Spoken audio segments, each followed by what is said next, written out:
কমলার খোসায় antimicrobial, anti inflammatory ও antifungal উপাদান রয়েছে। এসব উপাদান ব্রণের বিরুদ্ধে কাজ করে। একটি কমলার খোসা 1 কাপ পানিতে সেদ্ধ করে নিয়ে সেই পানি টোনার হিসেবে ব্যবহার করুন ত্বকে।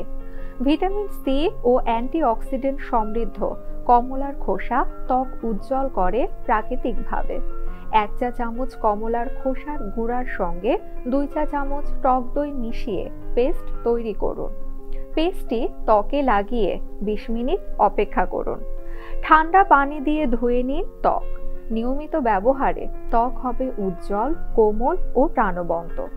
ত্বকে তেলের ভারসাম্য বজায় রাখতে এবং ত্বককে মসৃণ, নরম করে তুলতে ব্যবহার করুন কমলার খোসা। তাজা কমলার খোসার সঙ্গে মসুরের ডাল বেটে নিন। মিশ্রণটি ত্বকে লাগিয়ে রাখুন না শুকানো পর্যন্ত।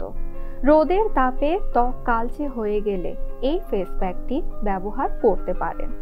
1 চা চামচ কমলার খোসার সঙ্গে সামান্য হলুদ এবং 1 চা চামচ মধু মিশিয়ে পেস্ট তৈরি করুন। মিশ্রণটি 5 থেকে 10 মিনিট লাগিয়ে রাখুন ত্বকে। গোলাপ জল দিয়ে ধুয়ে ফেলুন ত্বক। কমলার খোসা গুঁড়োর সঙ্গে চন্দনের গুঁড়া ও গোলাপ জল মিশিয়ে পেস্ট তৈরি করুন।